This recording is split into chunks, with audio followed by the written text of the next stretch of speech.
Writing an effective aim for your lesson plan only involves three things. So today I'm going to teach you how to write an effective objective for your TEFL lesson plan. Objectives are important because they help to guide your lesson and they provide your students with an understanding of how the lesson contributes to their overall goals for English. Now, we want to start with the end in mind. We want to think about what final activity our students can do to help produce the language we want them to learn. Remember, we want students to produce language. And in English, there are only two productive skills: speaking and writing. So think about the final activity and what you want students to speak about or write about. Now, you don't need to use the word speak or write in your final objective. You can use synonyms like brainstorm, outline, debate, or discuss. Of course, if you want to keep it simple, you can use the words speak and write. The next thing you want to think about is the target language. What language do you want students specifically to use in this activity? Do you want to focus on their pronunciation or functional language? Do you want students to use specific vocabulary or grammatical structures? Remember, we can't have our students do everything, so we want to really focus on the specific target language we want them to produce. Next, you should think about the context in which you want students to use this language.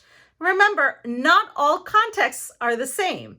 Just because you are good in history doesn't mean you'll be good in math. And for our students, just because they can debate a topic in education doesn't mean they can debate a topic in history. So you need to make sure that students are mastering that language for a given context.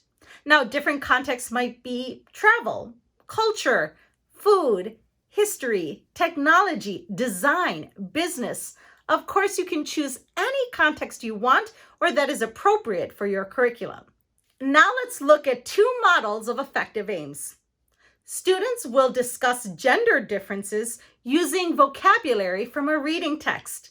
Here, we know that students are going to produce language in a discussion. They're going to speak. The vocabulary is our target language, and our context is gender differences. Students will write a dialogue using functional language for ordering in a restaurant. Once again, we have a good aim here because we have a productive skill. In this case, we're writing a dialogue. Then we have target language, the functional language, and the context is ordering in a restaurant. That's a great aim. Now, aims are really important for your lesson because they help the students understand how the language contributes to their learning journey, but it also helps you as a teacher, as a form of assessment. You can see what your students are learning and what still confuses them. Another great way for checking understanding and learning is to use concept checking questions. So click or tap the screen to join me in that video, and I'll see you there.